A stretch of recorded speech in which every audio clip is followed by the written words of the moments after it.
Hi, my name is Ferreira, and today I'm going to talk about investments. Do you know that 1 in 3 Americans has zero money for their retirement? That's a huge problem, and I want you to take this information as a wake-up call for you. So let's say you are in your 70s. You look to your mirror, you are struggling to pay your rent because you don't own your house. You are struggling to pay your medical appointments. And even worse, you didn't have enough experience in your life because you didn't have money to travel, for example. How do we expect you to feel? I bet you that it would be sad. And I don't want you to figure it out in your 70s that if you had an investment plan, you could be more successful, you could have more freedom, and you could be happier. So today, in this presentation, I would like to show you how to make your dreams to come true. That's my goal. For example, a house or kids' college. Why not get both? I don't want you to struggle in your retirement. I want you to enjoy the end of your life. And finally, I'm going to show you a practical game plan to how to get all that you want. So why people fear about investment? Well, people fear what they don't understand. And what I don't personally understand is that so many people say, oh, I'm not interested in money, but yet they are working for 8 hours a day. And when they get the money, they don't know what to do. And people who don't know what to do, it's not, the one who never went to college, for example. There are people very highly educated that they just don't know how to deal with money. And my goal is to show how to have a financial mindset. So let's start with simple concepts, leverage and savings. Well, the main difference is that cash is king, debt is a killer. So I want you to have cash, I don't want you to have a debt. It's not about how much money you make, it's about how much money you keep. That's important. And as a game plan, I want you to show you the difference between assets and liabilities. Just so you know, rich people buy assets and poor middle class buy liabilities, but unfortunately, they think they are buying assets. So let's start with the rule number 1 and the most important one. You must know the difference between asset and liabilities and buy assets. But, well, what's the difference between assets and liabilities? In a very simple way, asset puts money in your pocket, liability take money out of your pocket. Again, asset puts money in your pocket and liability takes money out of your pocket. Very simple. And now I'm going to show you a cash flow because a cash flow tells the story of how a person handles money. So here, this is a an income statement and a balance sheet of a poor person.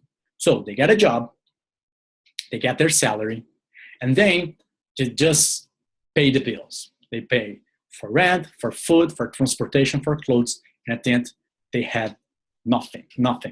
So as you can see down here, the assets and liabilities are zero. There is nothing there. So let's say they lost a job. Well, they're going to struggle because they will have no money to buy, for example, for food. And I don't want you in that situation. Now, let's go to a middle class person. So a person go, have their job, get their salary, but then suddenly they start buy liabilities, such as mortgage, loans like car loans, student loans, credit card debts. And after that, they pay their expenses like mortgage payment, car payments, student loan payments. So as you can see, at the end of the day, in the balance sheet down here, assets are zero and liabilities are, high. So you want to avoid that as well. And finally, this is what I want you to do. This is an income statement and balance sheet for a rich person. So what's the point here? You get your money, you get a job, get your salary, and then you start buying assets that put money in your pocket, so money starts working for you, and that's a very important concept. And for example, you buy real estate. When you buy real estate and you rent your place, a tenant, every month you put money in your pocket.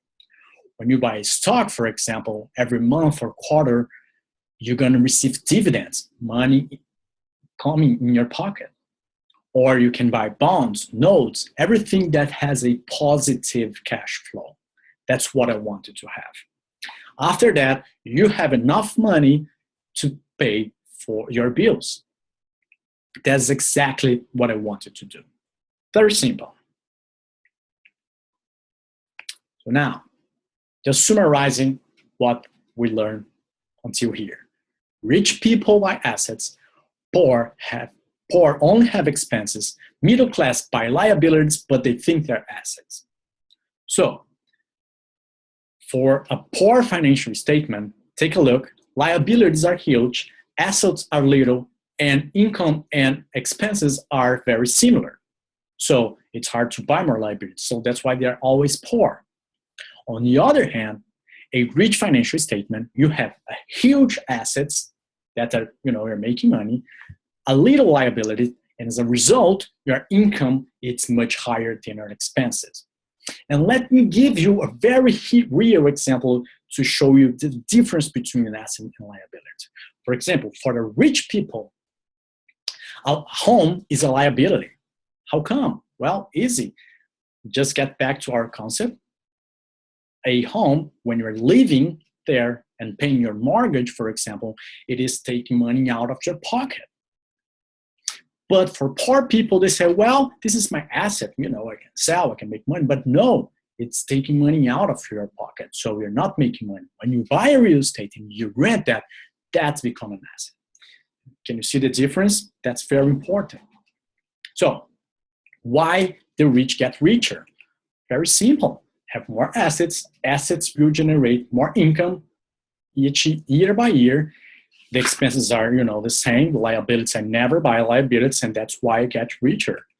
On the other hand, why middle classes struggle? Well, simply because they have more liabilities than assets, and the result, income and expenses are almost the same. So, financial struggle is often the result of a people working all their lives for someone else. I want you to put your money to work for you. And you have to pay yourself first to do that. How come? Well, I want you to put your money to work for you in a kind of business that do not require your presence. You own them, but they are managed or run by other people. If you have to work there, it's not a business, it becomes a job. So how can you make your money to work for you? I want you to hire, for example, Tim Cook, the CEO of Apple. How can you do that? Well, if you buy a stock, he will pay you dividends. So he's working for you. It's your money working for you through the stocks of Apple. What about Warren Buffett? You want to hire him? Well, buy stocks of his company, Berkshire Hathaway. You know what I'm saying? Your money is working for you, is paying you dividends. This is asset. This is what I want you to buy. This is the game plan. Okay? If you work for money, well, you give the power for your employer. But if money works for you, you keep the power and you control it. This is a financial mindset that I want you to have. Each dollar in your asset column is a great employee, working hard to make more employees and to make your dreams to come true. That's it. That's how you become more successful and you have more freedom. And that's how you be happier in the future. And finally, the single and most powerful asset all we have is our mind. Our mind is our most powerful asset. And if it's well trained, it can create enormous wealth. So because of that, I want you to have a financial intelligence, and I want you to spend time, understanding and learning more about accounting, which is the ability to read numbers. I want you to spend time about investing, which is money making money. I want you to spend time understanding the markets, basically the science of supply and demand, how the prices move, and finally the law, especially about tax, because you have to play by the rules. That's mandatory. So my final thought here about savings: pay yourself first.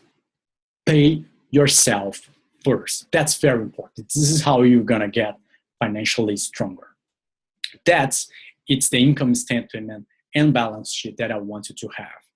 Get your job, get your salary, pay yourself first. How? Buying assets that will put money in your pocket. And then after that, you start expend money, rent and food and everything else. I want you to avoid a situation where you are very dependable in your salary, because if you lose your job, you are in trouble. Well, in this right side here, if you lose your job, you lose your salary, and then you can't pay your expenses. On the other hand, on the left side here, let's say you lose your job, God forbid, well, you're gonna still have assets that will generate income for you, and that's how it's a very successful game plan. Well, the reference of this presentation is in the Rich Dad Poor Dad book.